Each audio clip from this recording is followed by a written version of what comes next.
എനിക്ക് കിട്ടിയ ഗിഫ്റ്റ് എനിക്ക് നിസാമൊക്കെ വാങ്ങിത്തന്ന ഗിഫ്റ്റ് ഇതാ. ഹായ് ഹലോ അസ്സലാമു അലൈക്കും, welcome back to my channel. ഇന്ന് എനിക്ക് സന്തോഷമുള്ള ദിവസം കേട്ടോ. എന്താ വെച്ചാൽ ഇന്ന് ഞങ്ങളുടെ വെഡിങ് ആനിവേഴ്സറിയാണ്. കുറെ ചെറിയ ചെറിയ ഇണക്കങ്ങളും ചെറിയ ചെറിയ പിണക്കങ്ങളും ഒക്കെ ആയിട്ട് ഒരു വെഡിങ് ആനിവേഴ്സറിയും കൂടി കഴിഞ്ഞു പോയി. ഹാപ്പി വെഡിങ് ആനിവേഴ്സറി നിസാംക്ക. എല്ലാ തവണയും വിചാരിക്കും ഇത്തവണ ഇക്ക വരണം, അല്ലെങ്കിൽ അടുത്ത പ്രാവശ്യം എങ്കിലും ഇക്ക വരണം എന്നൊക്കെ ഇങ്ങനെ കുറേ തവണകളായിട്ട് ആഗ്രഹിക്കുന്ന കാര്യങ്ങളാണ്. പക്ഷെ ഒരിക്കലും ഈ കല്യാണം കഴിഞ്ഞ് ഇത്രയും നാളിനകം ആ ഒരു ഭാഗ്യം എനിക്ക് കിട്ടിയിട്ടില്ല.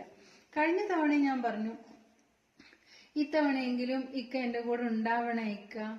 എവിടെ വിധി വേറൊരു രീതിയിലായിരുന്നു. എന്തായാലും ഒരുപാട് മിസ് ചെയ്യുന്നുണ്ട്. മിസ് ചെയ്യിക്കാം. ഇത്രയും വർഷം ഞങ്ങൾ സന്തോഷത്തോടുകൂടി ഇണങ്ങിയും പിണങ്ങിയും ഒക്കെ സന്തോഷത്തോടുകൂടി തന്നെ ജീവിച്ചു. ഇനിയും പടച്ചോൻ ഇതുപോലെ തന്നെ മുന്നോട്ട് ജീവിക്കാൻ പടച്ചോൻ തൗഫീക്ക് നൽകട്ടെ.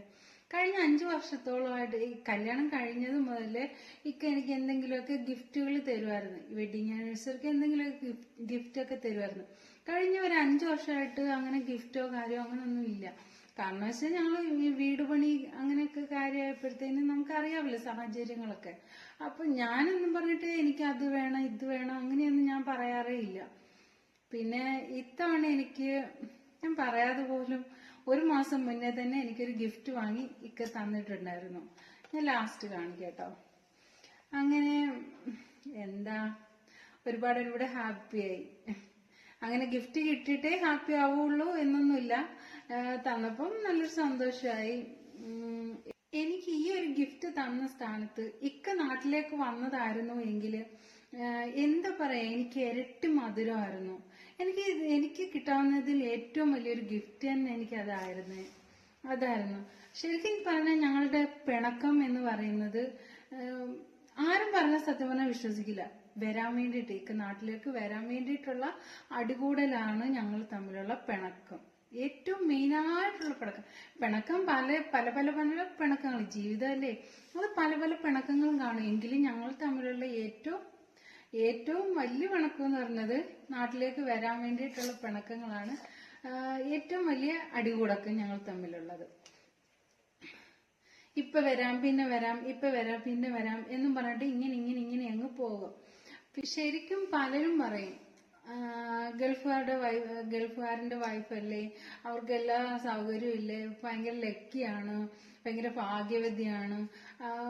ശരിക്കും ഭാഗ്യവും കാര്യവും ഒക്കെയാണ്. പക്ഷെ അത് നമ്മളുടെ ഈ ഒരു അവസ്ഥയിൽ കൂടി പോകുന്ന ഏതൊരു പെണ്ണിനും മനസ്സിലാവും നമ്മളുടെ ഉള്ളിലെ ആ ഒരു വിഷമം കാര്യങ്ങളും ഒക്കെ.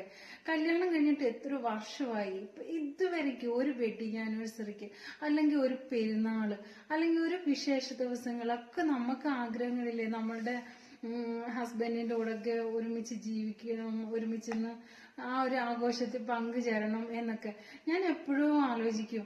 ഈ കല്യാണം കഴിഞ്ഞ നാള് മുതലേ ആലോചിക്കുന്നതാ. ഒരു വെഡിങ് ആനിവേഴ്സറിക്ക് ഒക്കെ ഉണ്ടായിരുന്നെങ്കിൽ നമ്മുടെ ഫാമിലിയെ ഒക്കെ വിളിച്ചിട്ട് ഒരു ട്രീറ്റ് ചെയ്യാമായിരുന്നു എന്നൊക്കെ ഞാനങ്ങനെ പലപ്പോഴും ആഗ്രഹിച്ചിട്ടുണ്ട്. പക്ഷെ ഇതുവരെയ്ക്ക് അതിനുള്ള ഭാഗ്യമൊന്നും കിട്ടിയിട്ടില്ല. അതൊക്കെ ഇനി അടുത്ത പ്രാവശ്യമെങ്കിലും കിട്ടുമായിരിക്കാം. എനിക്ക് കിട്ടിയ ഗിഫ്റ്റ് എനിക്ക് നിസാമൊക്കെ വാങ്ങിത്തന്ന ഗിഫ്റ്റ് ഇതാ.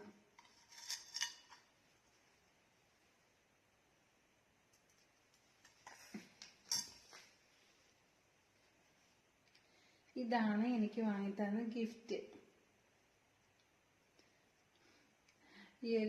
ഇതാണ് എനിക്ക് വാങ്ങിത്തന്ന ഗിഫ്റ്റ്.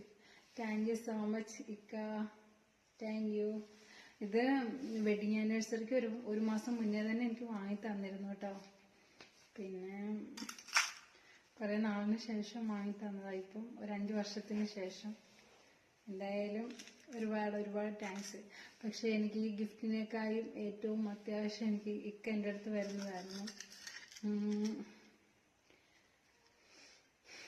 എന്തായാലും താങ്ക് യു സോ മച്ച്. അപ്പോൾ ഇന്നത്തെ വീഡിയോസ് ഇത്രയൊക്കെയുള്ളൂ.